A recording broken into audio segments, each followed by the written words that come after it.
And the reason is because, like you, if you're listening to this, I bought the story about study hard, do well at school, get a good job, work your bum off, and life will be grand and you'll be happy.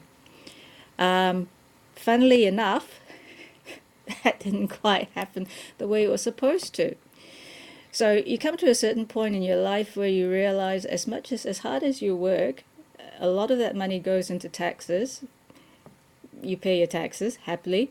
The living expenses, you've got all sorts of things like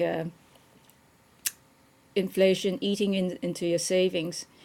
And instead of going forwards, you're going backwards. And most people spend their time looking at their bank balance and scratching their head literally and wondering why it hasn't come off the way the story's been sold to us.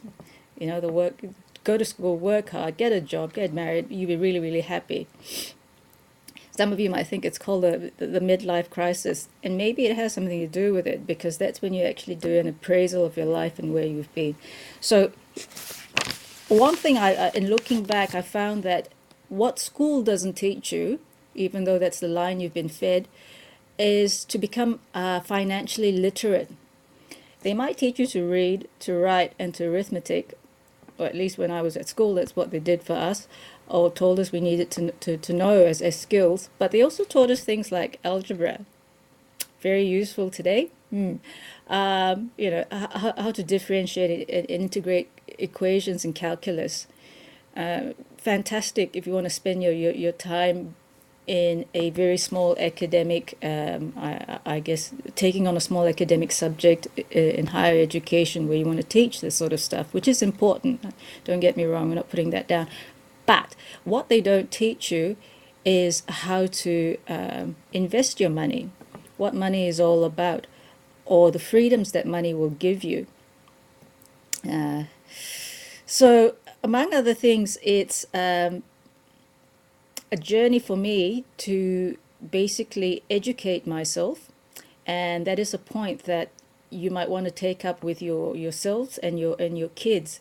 If you get your kids started at a very young age to be financially literate, and I don't mean the old story where the bank comes with a little piggy bank and they say, you know, little Jimmy, every day you're going to put $10 in there, and at the end of it, this thing called compound interest, and you'll be fantastically wealthy.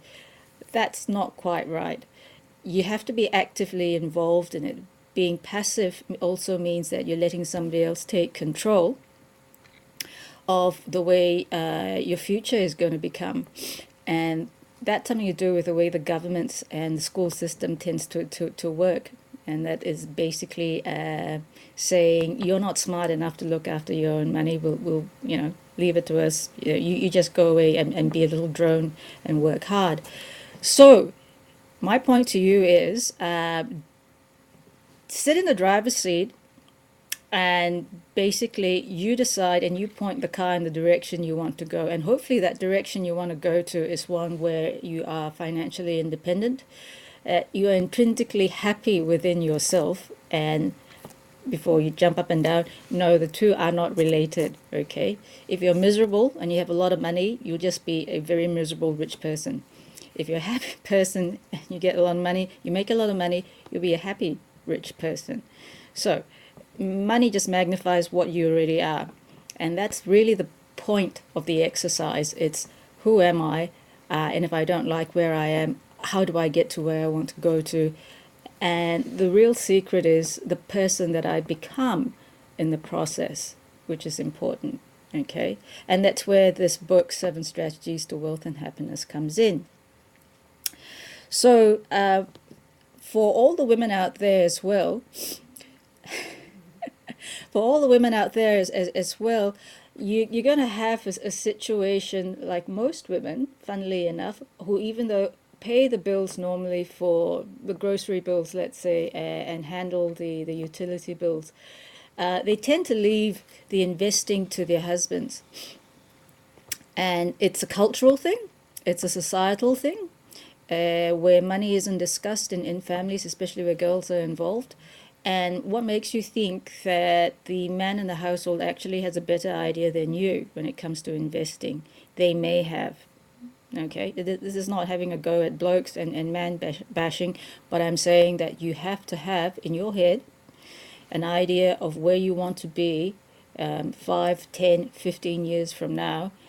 And by G, you better start now rather than leave it till your mid-50s. Or in the cases of some women, they find that they, after 15, 20 years of marriage where they have not gone to the workforce, the husband comes home and says, look, it's not working. Actually, I'm going to head off with another woman. See you later. You can look after the kids and you're on your own. So they have very little experience in the workforce. They probably have given up jobs in the meantime to look after the household and family, and suddenly they're faced with basically being turned out on the street and impoverished. So never let that happen to you, and that means that you take responsibility and you take charge of what you want to do with your life, which is basically do the things you want to do, when you want to do, where you want to do, who you want to do it with, and also in the process be a philanthropist, meaning that there has to be a bigger picture than you. So coming back now to the 7 Strategies for Wealth and Happiness by Jim Rohn. That started when, I'll just grab that book again, fantastic book. And if you look on the inside, in my book, I have this habit of actually signing and dating the book. Okay, when I actually get the book, and it says the 19th of May 1989. Do a quick calculation, and it's over 20 years ago, and it's still relevant today, honestly. And it's not that hard to read, and actually it's got lots and lots of pearls of wisdom.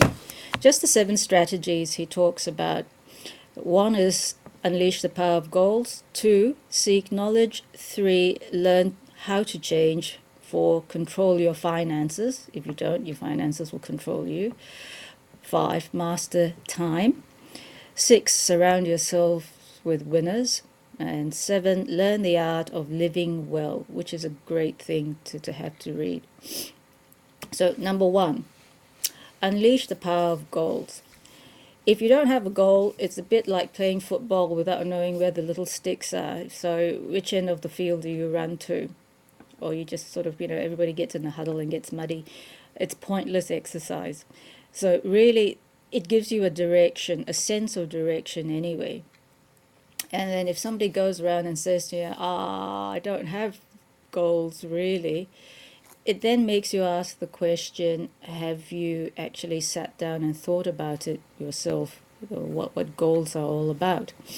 And if they go, no, then there are a couple of easy ways of saying, of actually giving you some idea or an indication.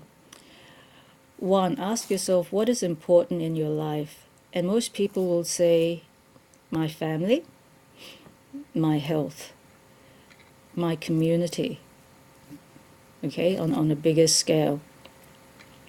So if you're going to talk about important goals, start with, okay, my health.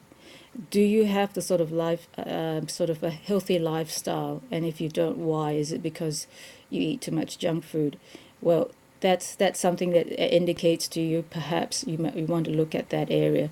But coming back to the power of goals, usually you find that most people start with saying things like, I want to look after my family, which is fantastic in a sense. So you ask the question, when you say, I want to look after my family, what does that mean? Do you want to have a annual holiday with them where money isn't a problem, where you can go where you want to go? If your kids say to you, can we spend a week at Disney? And you say, I have to think about it. Or do you say, great, there is no problem with going to Disney. Where would you like to stay? Okay, these are very specific things I'm talking about. If it sounds pedantic, bear with me because there is a point to the exercise. The more realistic your goals become and the more sort of tangible your goals become, the easier it is for you to focus and get your head in that direction so that you actually go towards that goal. Remember the thing with the football pitch and the big long white sticks, whatever you call them, that gets you to where you want to go. You know where you have to kick, okay? But you also know there's this thing called the opposition coming at you. We'll touch on that in a minute. So here, you have to have the motivation, okay? So really, you want to look after your family. That's fantastic. You want to be able to help out relatives, perhaps, who aren't that fortunate over a spell that at some stage they need your financial help. And that at that point, when I speak to people about this, there's in some people a sense of resistance comes up, and that resistance is, I'm uncomfortable with talking about money. So that brings me back to the point. How, in your household, what did you talk about around the table? Was money a taboo subject? Was it not discussed? Or did you sort of observe the way your parents handled money? And that could be a good indication of, for people who seem to say to me, I work really hard, but there's never enough at the end of the month. What's going on, you know? Or I heard of somebody who invested some money and they lost it all. Like the stock market since 2007, that's been going on an interesting sort of a trajectory, more down than up. So people then decide, this is not for me, I'll leave it to somebody else to do. But coming back to the point of what comes up for you when you talk about money, that usually gives you an indication of whether you are comfortable with it. If you're not comfortable with it, as much as your head says, I need to become financially independent, your heart or your subconscious will run away as far as possible from that particular method, from that particular aspect, because it is a clash between your values, your head and your heart values. And it's only when your head and your heart are in sync that you can go forward. Okay. So money intrinsically in itself is just a piece of paper. It's a symbol of the value of a the economy of a country. Just remember that. But at the end of the day, you know that it will allow you access to a lot more opportunities than not. So here comes the most important part. If you've got pen and paper, write it down. And it's one word, and it's called motivation. So what motivates you? What drives you? Okay, so I'll give you a minute to go grab that piece of paper, because we are joyfully going to a commercial. So just hang on tight and we'll be back.